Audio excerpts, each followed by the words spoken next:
Hello student, welcome in admission third class.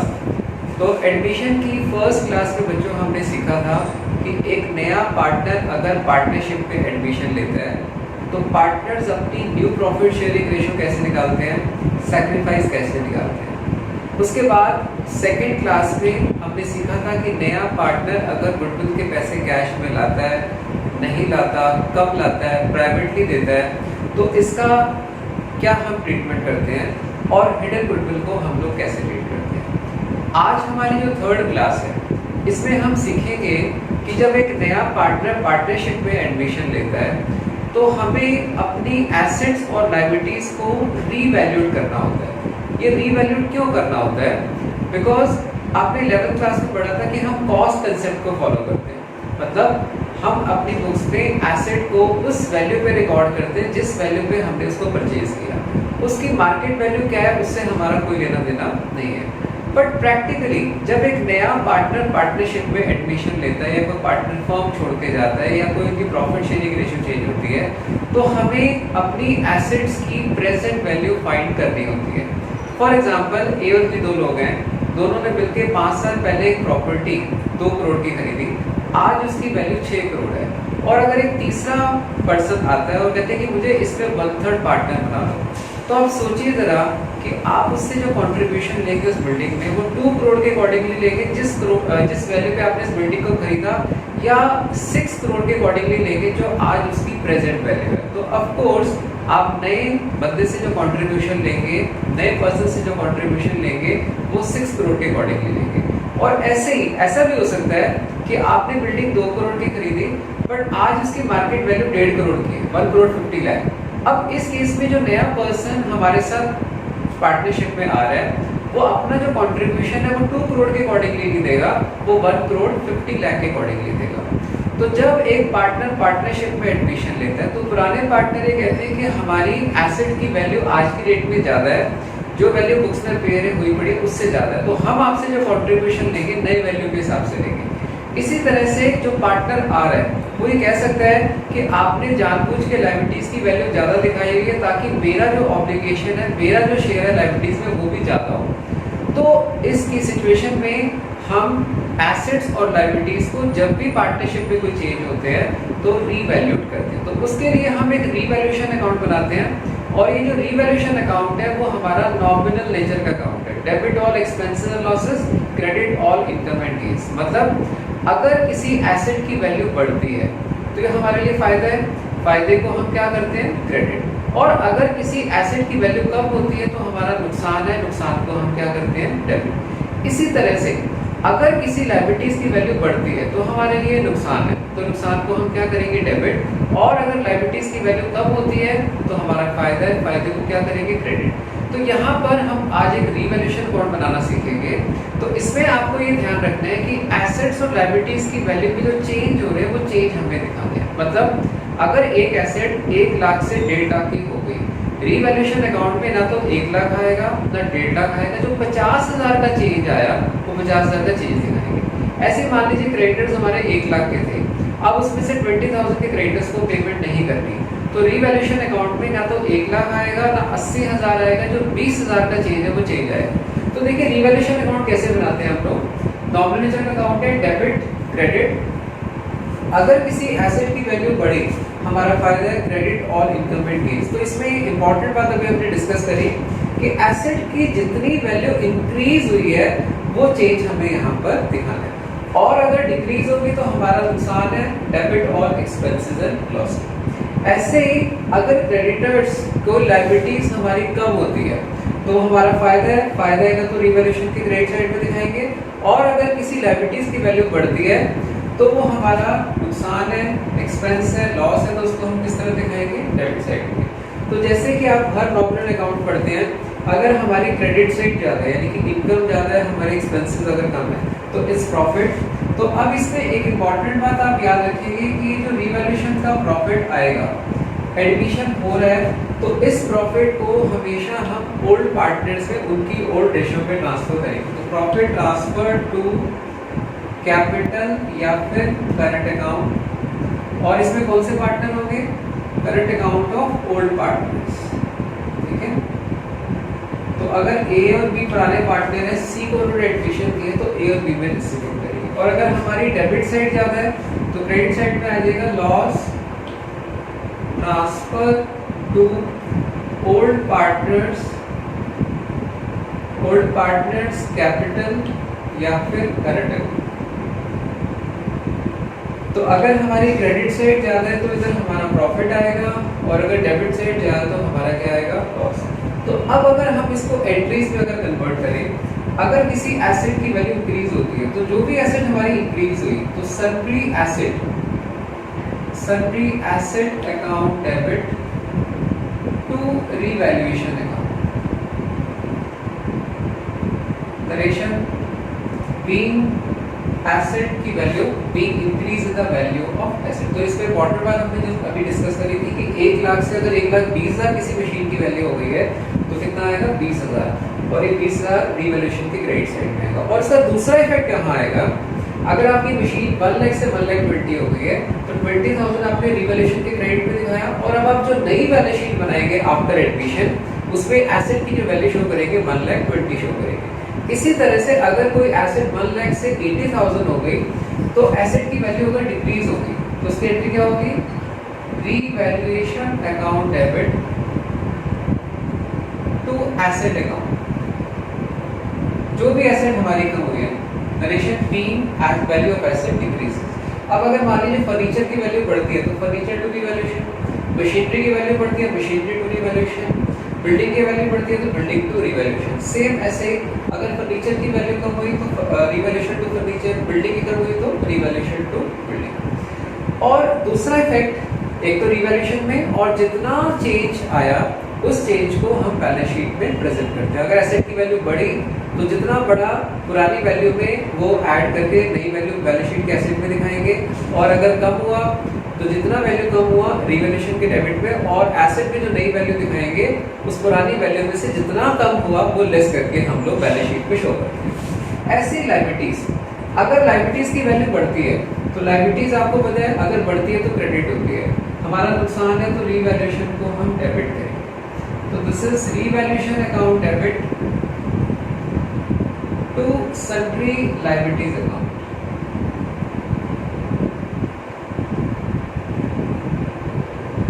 Narration being increase in the value of liabilities. तो जैसे देखिए creditors की value बढ़ गई, revaluation to creditors, outstanding expense हमारे बढ़ गए, revaluation to outstanding expenses, loan अगर हमारा बढ़ गया तो रिवैल्यूएशन टू लोन। अगर लायबिलिटीज की वैल्यू कम हुई, जितना चेंज आया तो उल्टा हो जाएगा, तो sundry liabilities account debit to revaluation account. ये हमारा फायदा है, और फायदा है तो इसको रिवैल्यूएशन अकाउंट में किस तरह दिखाएंगे, क्रेडिट साइड। जैसे अगर मान लीजिए क्रेडिटर 10,000 के थे, अब वो कहते हैं कि क्रेडिटर्स 12,000 के हो गए, तो 2,000 का चेंज रिवैल्यूएशन के डेबिट में आएगा। और अब जब आप नई बैलेंस शीट बनाएंगे, और आपको पता है क्रेडिटर्स को बैलेंस शीट की लायबिलिटीज में शो करते हैं, तो लायबिलिटी साइड में अब आप क्रेडिटर 10,000 नहीं शो करेंगे, 12,000 शो करेंगे। इसी तरह से मान लीजिए 10,000 के क्रेडिटर्स में 2,000 के क्रेडिटर्स को हमें पेमेंट नहीं करनी, हमारे क्रेडिटर्स कम हो गए, हमारा फायदा 2,000 का रिवैल्यूएशन के क्रेडिट में दिखाएंगे, और जो नई बैलेंस शीट बनाएंगे उसके अंदर आप जो क्रेडिटर्स शो करेंगे वो 10,000 शो नहीं करेंगे, 10,000 में से 2,000 लेस करके 8,000 हम लोग शो करेंगे। तो इस तरह से हमारी ये एंट्रीज होंगी।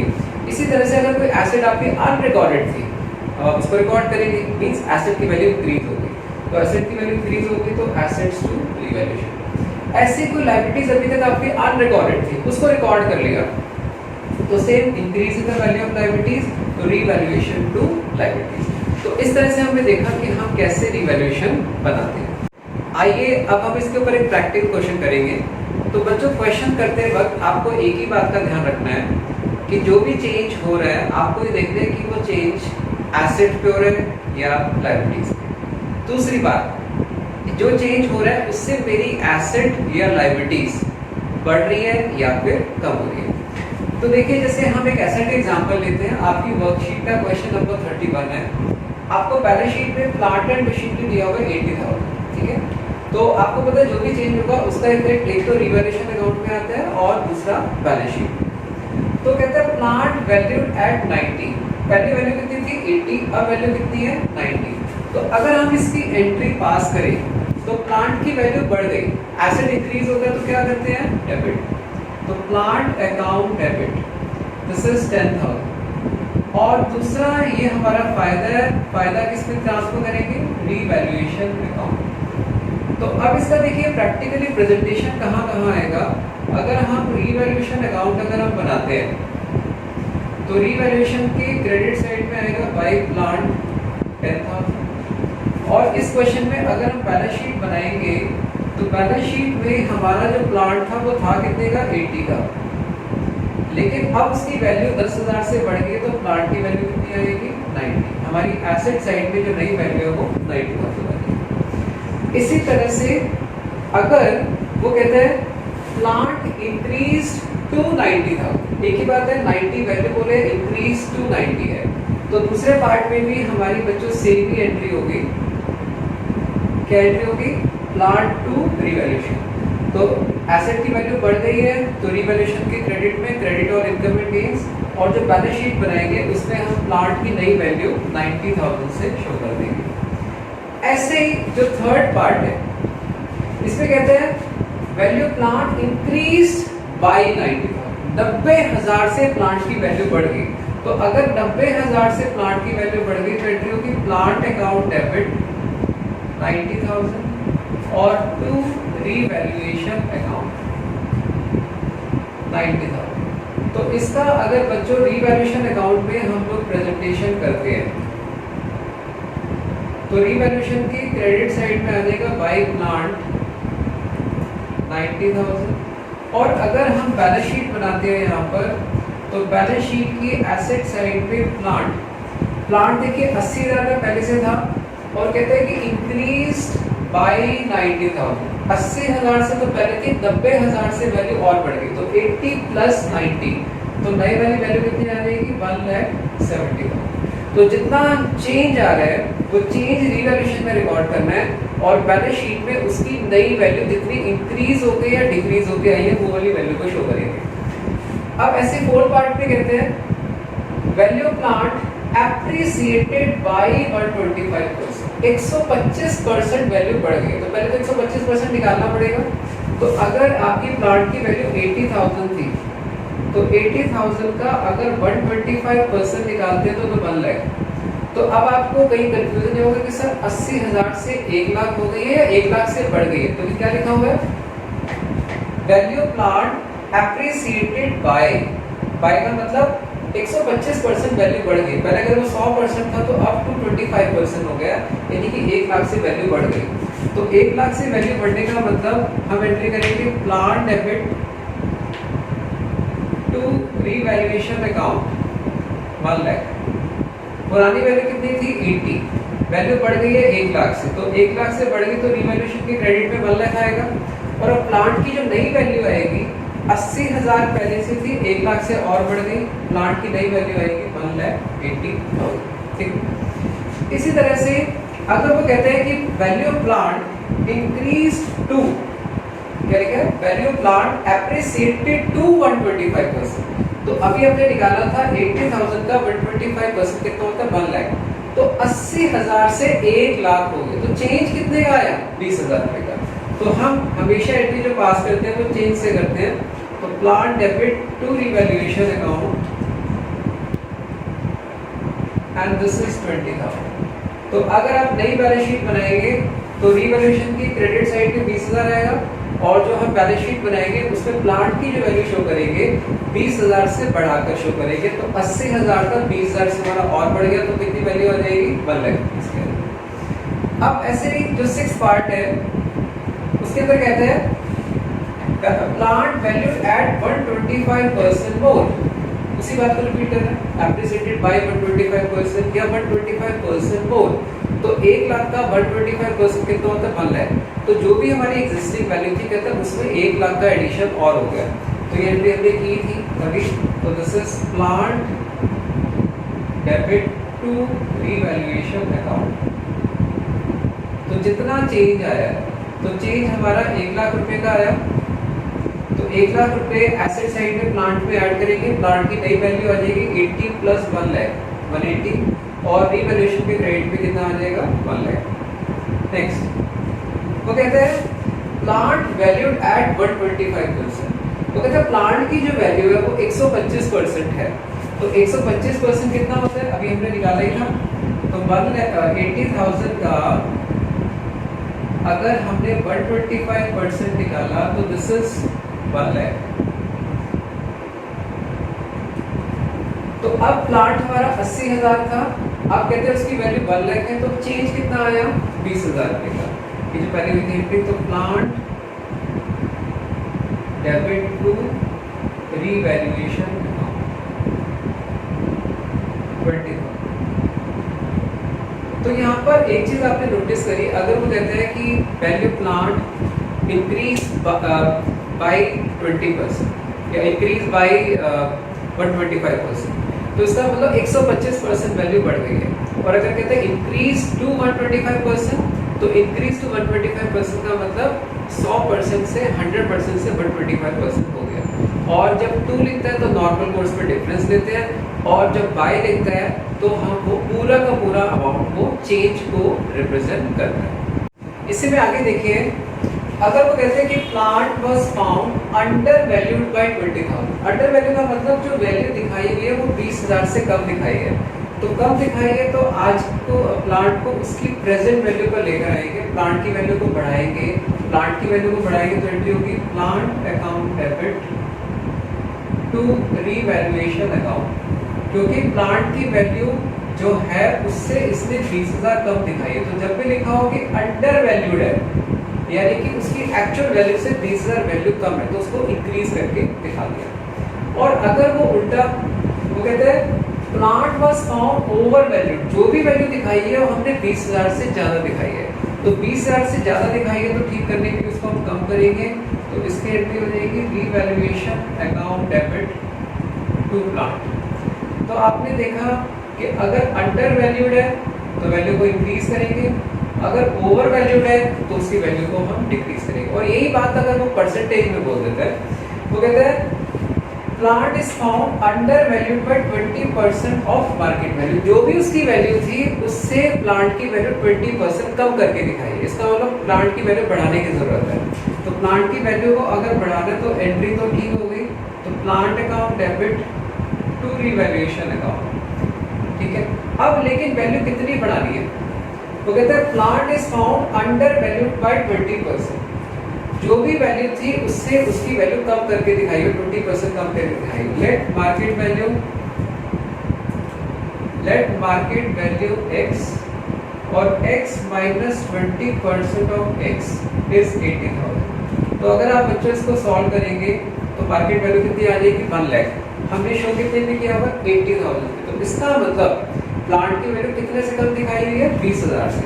तो 20,000 से हम प्लांट की वैल्यू बढ़ा देंगे। इफेक्ट आपको पता है एसेट साइड में प्लांट में 20,000 इंक्रीज करेंगे और हमारा फायदा है, फायदा तो रिवैल्यूएशन में किस तरफ दिखाएंगे क्रेडिट साइड में। ऐसा क्यों किया, क्योंकि इसमें लिखा हुआ है plant is found under valued bye 20% of market value. जो भी उसके आज एक्चुअल वर्थ है ये वैल्यू उसका 20% लेस करने के बाद है। लेट एक्चुअल वर्थ है market value x, x minus 20% of x is 80, और आप x को सॉल्व करेंगे तो उसका रियल वर्थ आ जाएगा 1 लाख। तो real worth is 1 lakh, show किया हुआ आपने 80, तो 20 से वैल्यू को हमने इंक्रीज कर दिया। और अगले पार्ट में क्या कहते हैं कि plant is found over valued bye 25% of market value. जो भी उसका रियल वर्थ था हमने उसके रियल वर्थ से 25% है वैल्यू उसकी हमने क्या दिखाई हुई है, ज्यादा दिखाई हुई है। तो let worth is x, let market value be x, और x plus 25% of x is 80,000। तो अगर आप x को सॉल्व करेंगे तो कितना आ जाएगा 64। आप चेक कर लीजिए 64 का 25% 16,000 आता है। तो इसका मतलब प्लांट का जो रियल वर्थ है वो 64,000 है, बट हमने उसको बुक्स में शो कितना किया हुआ है 80,000। तो 16,000 रुपए से प्लांट की वैल्यू हमने ज्यादा दिखाई है। तो प्लांट की वैल्यू ज्यादा दिखाई है, ठीक करने के लिए उसको कम करेंगे। कम करेंगे तो एंट्री होगी revaluation account debit to plant. और जितना चेंज आया, चेंज कितना आया बच्चों हमारा 16,000 रुपए का चेंज आया। तो 16,000 से वैल्यू को कम करेंगे। तो इस क्वेश्चन में हमने ये सीखा कि हमें ये देखना है कि जो चेंज हो रहा है वो एसेट पे आ रहा है या लायबिलिटीज पे, और चेंज कितने अमाउंट से आ रहा है। तो जितना चेंज आ रहा है उसको हम रीवैल्यूएशन में दिखाएंगे। और अगर कहते हैं प्लांट अगर मान लीजिए 1 लाख था, अगर कहते हैं इंक्रीज बाई 1,20,000 तो यानी कि 1 लाख से 2,20,000 हो गया, और प्लांट इंक्रीज टू 1,20,000 तो 1 लाख से 120 होने का मतलब 20,000 से प्लांट की वैल्यू हमारी इंक्रीज होगी।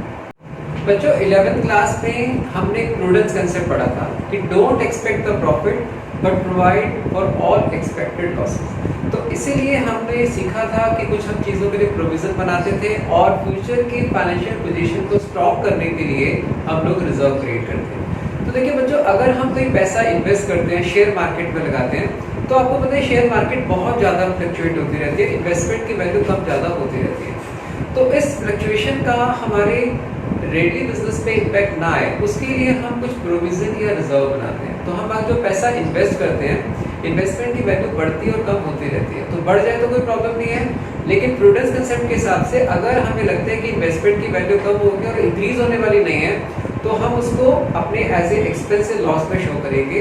तो उसके लिए हम कुछ रिजर्व्स बना सकते हैं।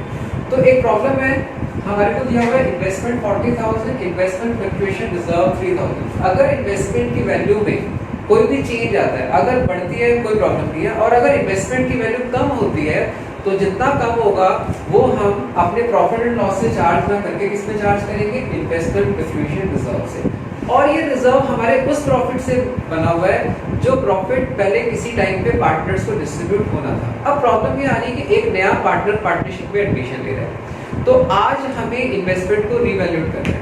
तो अगर आज इस रिजर्व की जरूरत नहीं है और एडमिशन लेने के बाद हमने उसको डिस्ट्रीब्यूट नहीं किया, तो ये कभी बाद में जो डिस्ट्रीब्यूट होगा ये सारे के सारे पार्टनर्स को डिस्ट्रीब्यूट हो जाएगा और इसमें नए पार्टनर को भी शेयर मिल जाएगा, लेकिन ये उस प्रॉफिट से बना हुआ है जो पुराने पार्टनर्स ने कमाया। तो इसका मतलब जब एक पार्टनर एडमिशन लेगा या रिटायरमेंट होगी या डेथ होगी, तो उस सब सिचुएशन में हमें इसका ट्रीटमेंट करना पड़ेगा। तो इसके देखिए 4 सिचुएशंस हम लेके चल रहे हैं। इन्वेस्टमेंट दिया हुआ है और इन्वेस्टमेंट फ्लक्चुएशन रिजर्व है 3,000। फर्स्ट केस में कहता है कोई इंफॉर्मेशन नहीं है कि इन्वेस्टमेंट की वैल्यू बढ़ी या कम हुई, तो ये मान के चलते हैं कि इन्वेस्टमेंट की वैल्यू वही की वही है जो पहले थी। तो उस केस में हमारे पास जितने भी एक्यूमुलेटेड प्रॉफिट है या रिजर्व्स होते हैं, जब भी कोई पार्टनर एडमिशन लेता है उसको हम हमेशा पुरानी रेशियो में डिस्ट्रीब्यूट करते हैं। क्यों? क्योंकि वो पुराने पार्टनर्स ने अपने हार्डवर्क से अर्न किया हुआ है और उसमें नए पार्टनर का कोई लेना देना नहीं है।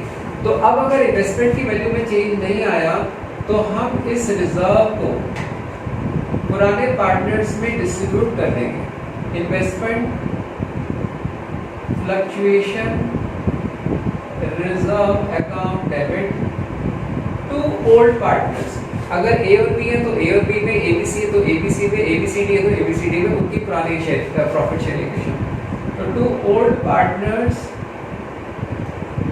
कैपिटल, अगर कैपिटल फिक्स है तो करंट अकाउंट में, एंड दिस इज 3,000।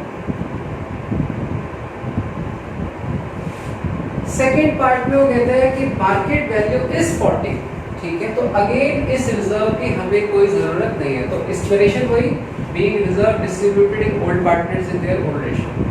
तो अगर इसने मार्केट वैल्यू 40,000 ही बोली है तो अगेन आज इस रिजर्व की हमें कोई जरूरत नहीं है। तो इस रिजर्व को हम पूरा का पूरा 3,000 को डिस्ट्रीब्यूट करके दिखा देंगे। तो सेम एंट्री। थर्ड पार्ट वो कहता है मार्केट वैल्यू इज 38, यानी कि इन्वेस्टमेंट की वैल्यू 2,000 रुपए से कम हो गई। तो इसको हम 2 एंट्रीज में भी कर सकते हैं और एक में भी कर सकते हैं। तो अगर हम करते हैं तो इसकी एंट्री होगी investment fluctuation reserve account debit, this is 3,000, और इन्वेस्टमेंट की वैल्यू कितने से कम हो गई, 2,000 से। बाकी जो 1,000 का बचा उसका क्या करना है, तो इस तरह का प्रॉफिट ये हमेशा पुराने पार्टनर्स में ओल्ड रेशियो में डिस्ट्रीब्यूट हो जाएगा। तो ओल्ड पार्टनर्स कैपिटल अकाउंट, तो इस पे ध्यान रखना ओल्ड पार्टनर्स में उनकी ओल्ड रेशियो में डिस्ट्रीब्यूट होगा। अब अगर इन्वेस्टमेंट की वैल्यू कम हो जाती है, और इतनी कम हो जाती है कि उसको हम इन्वेस्टमेंट फ्लक्चुएशन रिजर्व से भी कंपनसेट नहीं कर सकते, तो फिर जो हमारा डिफरेंस है उसको हम रीवैल्यूएशन से चार्ज करेंगे। देखिए फोर्थ पार्ट में कहता है मार्केट वैल्यू 36, हमारी इन्वेस्टमेंट 40 की थी, 4000 से वैल्यू कम हो गई है, रिजर्व में कितना बढ़ा हुआ है 3000। तो इस केस में हम क्या करेंगे, investment fluctuation reserve account debit, this is 3000। Investment की वैल्यू हमारी कम हो गई है 4000 से, तो 1000 रुपये जो कम पड़ा उसको हम रीवैल्यूएशन अकाउंट से चार्ज करेंगे 1000। अब इसका इफेक्ट क्या होगा, बैलेंस शीट की एसेट में इन्वेस्टमेंट में से 4000 कम होगा, रीवैल्यूएशन की डेबिट में 1000 आएगा, और क्योंकि इन्वेस्टमेंट फ्लक्चुएशन रिजर्व हमारा यूज हो चुका है तो उसको हम बैलेंस शीट में नहीं दिखाएंगे। तो इसमें कंक्लूजन क्या हुआ कि अगर इन्वेस्टमेंट की वैल्यू उतनी ही रहती है तो उसको एज ए रिजर्व डिस्ट्रीब्यूट कर देंगे रिजर्व को, और अगर इन्वेस्टमेंट की वैल्यू मान लीजिए 2000 से कम हुई, रिजर्व हमारा 3000 था, तो 2000 तक का रिजर्व डिस्ट्रीब्यूट करके 1000 को डिस्ट्रीब्यूट कर दिया, और अगर इन्वेस्टमेंट की वैल्यू 3000 से ज़्यादा कम हो गई तो जितना 3000 तक का रिजर्व था उसको यूज़ कर लिया, फिर भी वो शॉर्ट पड़ गया तो हम उसको किससे लेते हैं, रीवैल्यूएशन अकाउंट से उसको हम एडजस्ट करके दिखाते हैं। हमारी फैक्ट्री में बहुत सारे वर्कर्स काम करते हैं, तो टाइम टू टाइम उन्हें हमें कुछ कंपनसेट करना पड़ सकता है ड्यू टू एक्सीडेंट यानी कोई भी मिसहैपनिंग की वजह से, तो उसके लिए हम पहले से एक वर्कमैन कंपनसेशन रिजर्व बनाकर रखते हैं। तो जब एक पार्टनर का एडमिशन हो रहा है, अगर उसके ऊपर क्लेम है तो ठीक है, अगर उसके ऊपर कोई क्लेम नहीं है तो उस रिजर्व को हम ओल्ड पार्टनर्स में डिस्ट्रीब्यूट करते हैं। और ऐसा भी हो सकता है कि उसके ऊपर जो क्लेम है जितना रिजर्व बना हुआ है उससे कम भी हो सकता है और उससे ज़्यादा भी हो सकता है। तो इसका अकाउंटिंग ट्रीटमेंट क्या होगा, तो आपकी वर्कशीट का क्वेश्चन नंबर 33 है, एबीसी पार्टनर है, प्रॉफिट शेयर करें 532 में, आपको दिया हुआ वर्कमैन कंपनसेशन रिजर्व कि कोई भी अगर एक्सीडेंट कोई भी मिसहैपनिंग हो गई तो वो हमारे को कंपनसेशन देना पड़ेगा। तो वो करंट ईयर के प्रॉफिट के ऊपर एक बर्डन क्रिएट ना हो उसके लिए हमने पहले से रिजर्व बना रखा है। तो फर्स्ट केस में कहता है कोई इंफॉर्मेशन नहीं है, इसका मतलब हमारे पर कोई क्लेम नहीं है। तो जितने भी एक्यूमुलेटेड प्रॉफिट और reserve at the time of admission अगर हमारी फॉर्म में होते हैं तो उसके ऊपर पुराने पार्टनर्स का हक है, तो उसको पुरानी रेशियो में डिवाइड करेंगे। तो यहाँ पर पुराने पार्टनर एबीसी है, तो workman compensation reserve debit 1000, old ratio दे रखी है 5:2 में। तो ध्यान रखना गुडविल को हम सैक्रिफाइस रेशियो में किया करते थे, लेकिन जितने भी एक्यूमुलेटेड प्रॉफिट है, रिजर्व्स है, रीवैल्यूएशन प्रॉफिट लॉस है, इन सबको पुरानी रेशियो में डिस्ट्रीब्यूट करते हैं। तो 5:2 में डिवाइड करेंगे, this is 500, 300 and 200। This is A's capital account, b's capital account, c's capital account, और अगर कैपिटल फिक्स्ड है तो ये करंट अकाउंट में आएगा। Narration being workman compensation reserve distributed in old partners. Second part में कहता है वर्कमैन कंपनसेशन क्लेम, हमने 1000 रुपए का रिजर्व बनाया हुआ है और हमारे ऊपर क्लेम भी 1000 का है, तो ठीक है, वर्कमैन कंपनसेशन रिजर्व डेबिट 1000, और ये 1000 रुपए हमारी एक लायबिलिटीज बन गई। इस लायबिलिटीज का नाम क्या होगा, provision for workman compensation claim. तो अब आप जो नई बैलेंस शीट बनाएंगे तो उसमें लायबिलिटी साइड में आप वर्कमैन कंपनसेशन रिजर्व में लिखेंगे। नई लायबिलिटीज का नाम क्या होगा, provision for workman compensation claim, और रीवैल्यूएशन में इसका कोई इफेक्ट नहीं है। Narration being there is a workman compensation claim of 1000। Third part में वो कहता है क्लेम हमारे पास 200 रुपए का है, रिजर्व कितने का बना हुआ है, 1000 रुपए का। तो 1000 रुपए में से अगर 200 रुपए का क्लेम है हमारा, तो बाकी 800 का क्या करेंगे, 800 को पार्टनर्स में डिवाइड करेंगे, और इनकी ओल्ड रेशियो क्या है 5:2। तो 800 को 5:2 की रेशियो में डिवाइड करेंगे तो कितना आ जाएगा 400, and this is 240 and this is 160।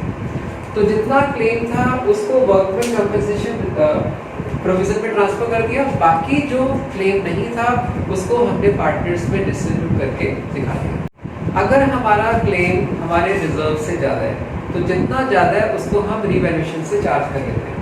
तो देखिए हमारे पास रिजर्व था 1000 था और क्लेम कहते हैं 1500 का, तो वर्कमैन कंपनसेशन रिजर्व 1000, क्लेम हमारा 1500 का आ गया। तो जितना हमारा रिजर्व शॉर्ट पड़ गया उसको हम रीवैल्यूएशन अकाउंट में ट्रांसफर करेंगे, और रीवैल्यूएशन का अल्टीमेटली प्रॉफिट एंड लॉस हम अभी डिस्कस किया था कि उसका जो रीवैल्यूएशन का प्रॉफिट एंड लॉस आता है उसको हम पार्टनर्स में डिस्ट्रीब्यूट करते हैं। तो आपने देखा कि अगर हमारा क्लेम रिजर्व से ज़्यादा था, जितना ज़्यादा था रिवैल्यूएशन से चार्ज किया, और अगर हमारा क्लेम कम था तो जितना अनक्लेम रिजर्व हमारे पास बचा था उस रिजर्व को हमने पार्टनर्स में डिस्ट्रीब्यूट करके दिखा दिया। तो इस तरह से आपने देखा कि हम वर्कमैन कंपनसेशन रिजर्व को किस तरह से ट्रीट करके दिखाते हैं। 11th में बच्चों हमें पढ़ा था कि हम जो क्रेडिट में गुड्स की सेल करते हैं हमारे डेटर्स बनते हैं, बट ज़रूरी नहीं कि सारे डेटर्स से हमें टाइम पे पैसे मिल जाए, कि कुछ पैसा हमारा बैड डेट्स हो सकता है। तो उस बैड डेट्स के लिए हम प्रोविज़न बनाते थे, प्रोविज़न फॉर बैड डेट्स या प्रोविज़न फॉर डाउटफुल डेट्स। उसका अब एडमिशन में क्या ट्रीटमेंट होगा कि जितना हमने प्रोविज़न बनाया है, अगर हमारी बैड डेट्स उतने हो, उससे कम हो या उससे ज़्यादा हो, तो अगर हमारा बैड डेट्स प्रोविज़न से कम है तो जो बचा हुआ प्रोविज़न है लायबिलिटीज़ है, लायबिलिटीज़ कम होगी, उसको रीवैल्यूएशन के क्रेडिट में दिखाएंगे। और अगर बैड डेट्स हमारा प्रोविज़न से ज़्यादा है तो जितना ज़्यादा है वो हमारा एक एक्सपेंस है, लॉस है, उसको रीवैल्यूएशन के डेबिट में। तो आइए प्रॉब्लम में इसको हम सॉल्व करके दिखाते हैं। आपके वर्कशीट का 34 क्वेश्चन है, आपको दिया डेटर्स 1 लाख, प्रोविज़न अभी तक हमने 5000 का बना रखा है। तो अब डिफरेंट सिचुएशन में इसको हम कैसे सॉल्व करेंगे। आपके जो फुल फ्लेज क्वेश्चन आएंगे उसमें से कोई एक आधा पॉइंट होगा, तो हर पॉसिबिलिटी को हम लोग यहाँ पर डिस्कस करेंगे। तो वेरी फर्स्ट पॉसिबिलिटी इज कि प्रोविजन का मतलब provision for doubtful dates increased by 15,000। 5,000 का पहले से बना 15,000 का और बना दिया, तो लायबिलिटीज बढ़ गई। लायबिलिटीज बढ़ गई तो रिवैल्यूएशन के डेबिट में, तो रिवैल्यूएशन के डेबिट में आएगा और प्रोविजन फॉर डाउटफुल डेट्स हमारा क्रेडिट होगा। तो इसका अगर बैलेंस शीट, इसका प्रेजेंटेशन अगर हमें करना पड़ा तो रिवैल्यूएशन के डेबिट 15,000 आएगा, और बैलेंस शीट में अगर बच्चों हमारे पे प्रेजेंटेशन करना होता तो कैसे करते हैं। हमारे डेटर्स थे 1 लाख के और 5,000 का प्रोविजन पहले से बना हुआ है, 15,000 का और बना दिया, तो 20,000 लेस करके हम बैलेंस शीट में कितना दिखाएंगे 80,000, क्योंकि 15,000 से प्रोविजन को हमने इंक्रीज कर दिया। तो 5 पहले से था, 15 का और हो गया, तो बैलेंस शीट में इफेक्ट 80,000 आएगा और रीवैल्यूएशन में उतना आएगा जितना हमारी प्रोविजन की वैल्यू इंक्रीज हो चुकी है। इसी तरह से अगर वो कहते हैं प्रोविजन इंक्रीज टू 15,000, 15,000 बनाना है, 5,000 पहले से बना, तो और कितना बनाएंगे 15,000 हो जाए 10,000, और लायबिलिटीज बढ़ रही है तो रिवैल्यूएशन के डेबिट में आएगा। तो revaluation account debit to provision for doubtful debts, effect वही, रिवैल्यूएशन के डेबिट में आएगा 10,000, और अब बैलेंस शीट पे डेटर से कितना माइनस करेंगे 10,000 का हमने और बढ़ा दिया, 5,000 का पहले से बना हुआ है, तो 10 + 5 15,000 जो नई बैलेंस शीट बनाएंगे उसमें से 1 लाख में से 15,000 लेस करके 85,000 की वैल्यू को हम लोग शो करेंगे। Provision maintain at 20% of debtors पे कहते हैं 20% मेंटेन करना है। अब ये 20% हम 95 का निकालेंगे, 1 लाख का निकालेंगे, तो ऑफ कोर्स डेटर्स हमारे 1 लाख के हैं, 1 लाख का 20% 20,000 बनता है, 5,000 पहले से बना हुआ है तो 15,000 हम और बना देंगे। सेम ट्रीटमेंट जो हमने ऊपर किया था, रिवैल्यूएशन के डेबिट 15,000 आएगा और बैलेंस शीट में डेटर से जो माइनस करेंगे, नहीं बच्चे गलती क्या करते हैं, सिर्फ 15,000 माइनस करते हैं, नहीं 5,000 अपने प्रोविजन पहले से बनाया हुआ, 15,000 का और बनाते हैं, टोटल होता है 20,000, तो 1 लाख में से 20,000 लेस करके बैलेंस शीट में 80,000 का प्रेजेंटेशन हम लोग करेंगे। अब वो कहता है कि प्रोविजन मेंटेन एट 2%, हमें बनाना कितना है 2%, हमारे डेटर्स थे 1 लाख, 1 लाख का 2% कितना होता है 2,000 रुपये। हमें 2,000 का प्रोविजन बना के चलना है, लेकिन हमने ऑलरेडी प्रोविजन बनाया कितना वो 5,000। एक लायबिलिटीज हमने ज्यादा क्रिएट किया, लायबिलिटीज को कम करते हैं, तो लायबिलिटीज को कम करते हैं तो रिवैल्यूएशन के क्रेडिट में आएगा। और दूसरा इफेक्ट क्या होगा, बैलेंस शीट में अब जो डेटर्स से प्रोविजन माइनस करेंगे वो 5,000 नहीं करेंगे 2,000 करेंगे, तो 3,000 से हमारी लायबिलिटीज कम हो गई, एक तो रिवैल्यूएशन के डेबिट में और दूसरा रिवैल्यूएशन के क्रेडिट में।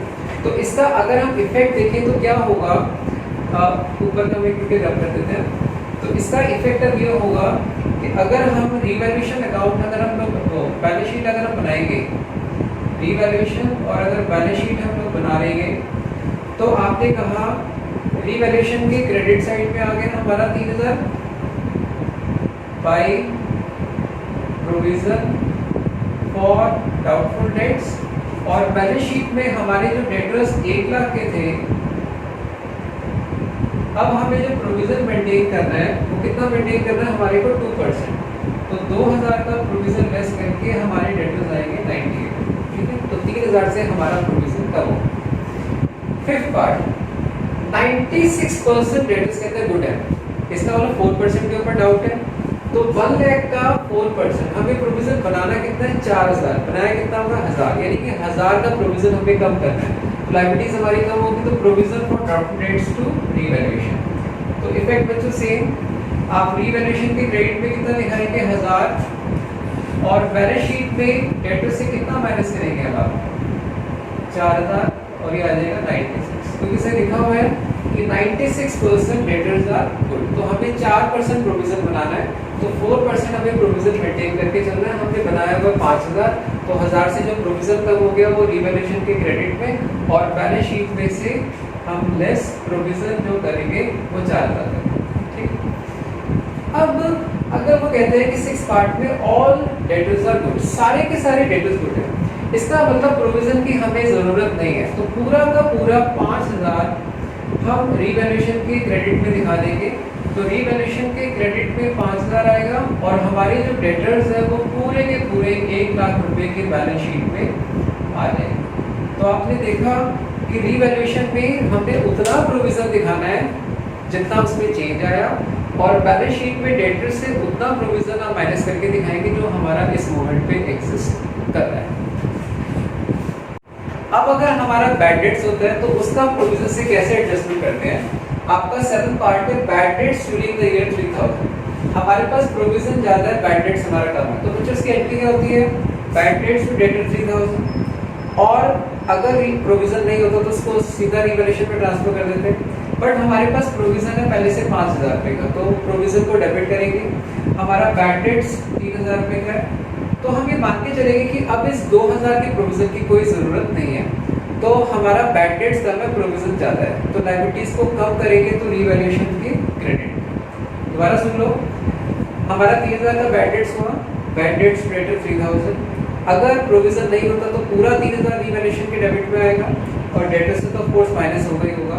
लेकिन हमारे पास पहले से प्रोविजन बना हुआ है 5000 रुपये का, बैड डेट्स हुआ 3000 का, 2000 का प्रोविजन हमने जरूरत से ज्यादा बनाया हुआ है। तो प्रोविजन को अगर कम करेंगे, लायबिलिटीज को कम करेंगे तो रीवैल्यूएशन के क्रेडिट में, तो इसका इफेक्ट क्या होगा रीवैल्यूएशन के क्रेडिट में।